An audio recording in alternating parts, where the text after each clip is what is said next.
क्या बोले, क्या बोला जाए इस पे।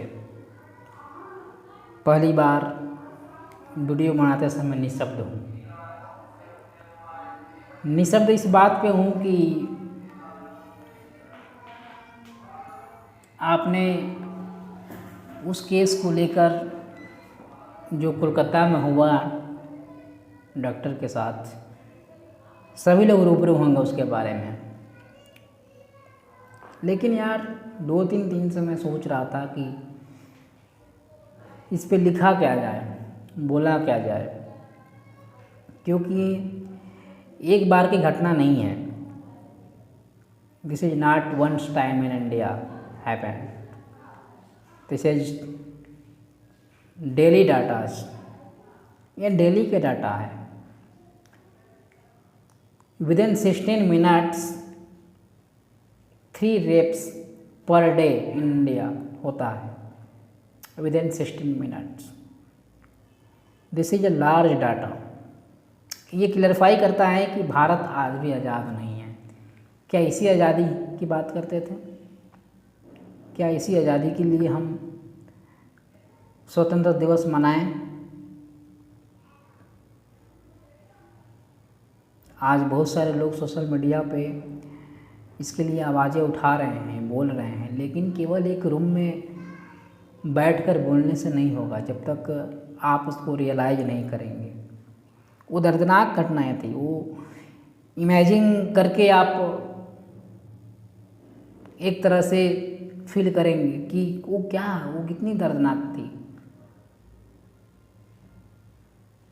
आप घर में बैठकर बोलने से इमेजिन नहीं कर सकते हैं जब तक आपके माँ बहनों के साथ वो चीज़ें ना हो। और कुछ तो ऐसे लोग हैं जो बोलने के लिए भी हचकत कर रहे हैं, इस पे बोल भी नहीं पा रहे हैं, बोलते भी नहीं हैं, लिख भी नहीं रहे हैं कुछ। पता नहीं, शायद वो अपने आप को सेफ महसूस कर रहे हैं।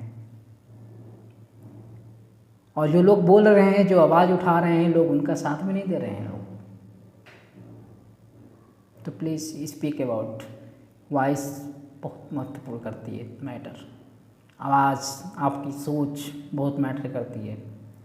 ऐसा नहीं है कि आपके घर में नहीं घटेगा। और यही कमी है हमारे देश में कि जब तक वो घटनाएं आपके साथ नहीं होंगी तब तक आपको नहीं लगेगा कि ये घटनाएं आपके देश में हो रही हैं। ये रियलिटी है। तो ये याद रखिए कि कल आपके बहन के साथ, कल आपके माँ के साथ, कल आपके बीवी के साथ ऐसा होगा तो कोई आवाज़ उठाने वाला नहीं होगा। फिर मत बोलिएगा कि कोई आवाज़ नहीं उठा रहा है। फिर सोशल मीडिया पर आकर भड़ास मत निकालिएगा, क्योंकि आपने उस बहन के लिए आवाज़ नहीं उठाया। आपने एक डॉक्टर की होते हुए नाते, एक भारतीय नागरिक होते हुए के नाते आपने आवाज़ नहीं उठाई है अब तक।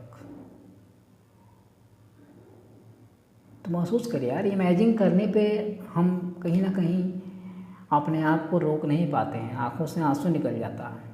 इमेजिन करिए कि वो जस्ट लड़की फर्स्ट ईयर की थी, पोस्ट ग्रेजुएट की डॉक्टर थी, जो कि हज़ारों लोगों की जान बचा रही हैं। ये लिखने से केवल नहीं होगा किताबों में, ये लिखने से केवल स्कीम लाने से नहीं होगी, केवल कागजी स्कीम बना दे कि बेटी बचाओ बेटी पढ़ाओ। हो सकता है बेटी पढ़ ले लेकिन बच ना पाए, और ये भी हो सकता है कि बेटी बचेगी नहीं तो पढ़ेगी कैसे। दोनों बातें हैं, दोनों बातों को सिक्योर कर लेकर चलनी पड़ेगी। ये केवल सोशल मीडिया पर आकर और केवल स्कीम निकाल देने से नहीं होगा जब तक आप रियलिटी नहीं देखोगे। ये तो केसेस जो आ रही हैं आपको ऑफिशियल देखने को मिल रहा है। ऐसी बहुत सारी केसेस हैं जो रजिस्टर नहीं हो रही है। अर्बन रूरल्स एरियाज में लोग डर रहे हैं उसको करने से। तो एक पोएट्री है मेरे द्वारा लिखा गया था, क्योंकि मैं लिखना नहीं चाहता था इस पे, क्योंकि ऐसे बहुत सारी घटनाएं हुई हैं। निर्भया की घटना हुई 2012 में, उस समय मैं लिखा था इसको। थोड़ा सा पोएट्री सुनने का प्रयास करिए, छोड़ कर मत जाइए। आखिर कौन है आरोपी? मैं दूसरा वीडियो बनाऊंगा इसके बारे में डिटेल बात करने के लिए, क्योंकि अभी वक्त नहीं है, समय नहीं है। और कहीं ना कहीं एडमिनिस्ट्रेशन का फेलियर है, गवर्नमेंट का फेलियर है, आप सभी का फेलियर है कि आप अवेयर नहीं है। अवेयरनेस बहुत ज़रूरी है, तो अवेयर करिए अपने आप को। आखिर कौन है आरोपी? बलात्कार रेप का शिकारी घूम रहे हैं सुंदर सा देश में। कभी सोचने पर मजबूर करता है यह शब्द और विषय, तो कभी बैठे बैठे खो जाते हैं, तो कभी दुनिया से अलग मान कर बैठ जाते हैं, तो कभी लोगों के दिल में खौफ देखते हैं। आखिर कौन है आरोपी? आखिर कौन है आरोपी? कभी सरकार पे बेबस होकर बैठ जाते हैं, तो कभी धर्म पर खड़े हो जाते हैं, तो कभी अपने को गलत मान बैठ जाते, तो कभी धर्म को। कितना जुल्म सहे, कितना सितम उठाएं बेटियाँ, आखिर मेरा ये वोट पूछ ही लिया कि आखिर कौन है आरोपी। आप धर्म की बात करते हो, आप ये बात करते हो कि वो लड़की किस धर्म से थी। That's not a fair. कभी लेखक भी मजबूर रह जाता छोड़कर आगे बढ़ने पर, क्या करेगा लेखक। तो कभी डूब जाता दुनिया की ढेरों सारी खामियों में, कश्तियों में। इतना बुराइयाँ और अत्याचार है क्या कहीं, और फिर अपने आप से पूछता हूँ कि आखिर कौन है आरोपी। कितना ही कहानियाँ कविताएँ लिख दिया जाए, पर इसको आगे बढ़ाए कौन, शिक्षा में लाए कौन। आखिर पूछ ही लिया मेरा वोट कि आखिर कौन है आरोपी। आप ही डूब कर देख लो, आप भी रम जाए इन सितारों में ज़रा सा, क्या आप आखिर आप यहीं पाएंगे कि आखिर कौन है आरोपी। आखिर मेरा वोट पूछ ही लिया कि आखिर कौन है आरोपी। सोचे कभी हम भी घर बैठ जाए, हाथ पर डालते डेरा, मुंह पर डालते डेरा, पर समय के साथ सोच कहाँ ठहरती। ज़रा सा झूम जाता हूँ तो दुनिया अच्छी लगने लगती, ज़रा सा डूब जाता हूँ तो दुनिया की सारी कश्तियाँ ही बिखर जाती। कभी गांधी और नेहरू जैसे पुरुषों ने इस धरातल को जाना और पहचाना, तो कभी कलाम ने उम्मीद जगा इस धरती पर। न जाने क्या क्या हो गया उन लोगों को जाने के बाद। कभी बेटियां घर से बाहर होती, तो कभी सवाल करती इज्जत का, आखिर कौन है आरोपी। आखिर कौन है आरोपी। कभी दो परिवार बिखर गया इन ढेरों सारी खामियों में, आखिर मेरा वोट पूछ ही लिया कि आखिर कौन है आरोपी। एक छोटी सी पोएट्री थी जिससे कि हम प्रयास किए अपनी बातों को आपके सामने रखने का। लेकिन आप सोचिए ज़रा कि ये सारे घटनाएं केवल एक दिन के नहीं है कि आज हो गई और आज 10 दिन के लिए आवाज़ उठा दिए, कैंडल मार्च कर दिए और उससे ख़त्म हो जाएगी सारी चीज़ें। नहीं, कहीं ना कहीं एडमिनिस्ट्रेशन की गलती है।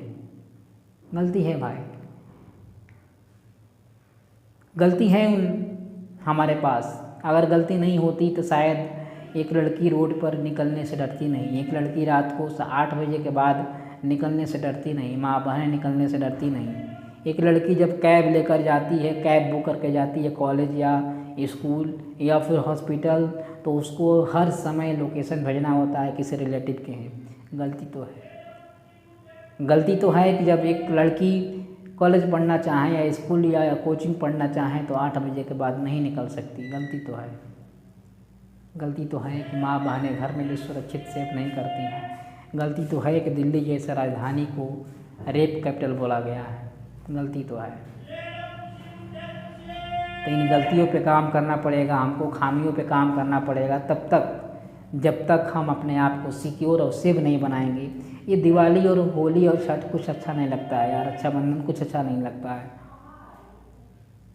और रक्षाबंधन आप हकीकत तभी मना पाएंगे जब आप अपने बेटियों को, बहनों को सेफ कर पाएंगे। इमेजिन नहीं कर सकते हो इसका। तो प्लीज़ आवाज़ उठाइए, साथ दीजिए लोगों का, हम लोगों का साथ दीजिए ताकि हम लोग इस लड़ाई से जीत पाए। इस पे मैं सेकेंड वीडियो बनाऊंगा स्टडी वाले पे, तो ज़रूर देखिएगा। लेकिन मैं निशब्द हूँ, आज कुछ बोल नहीं पाऊँगा उसके बारे में। धन्यवाद।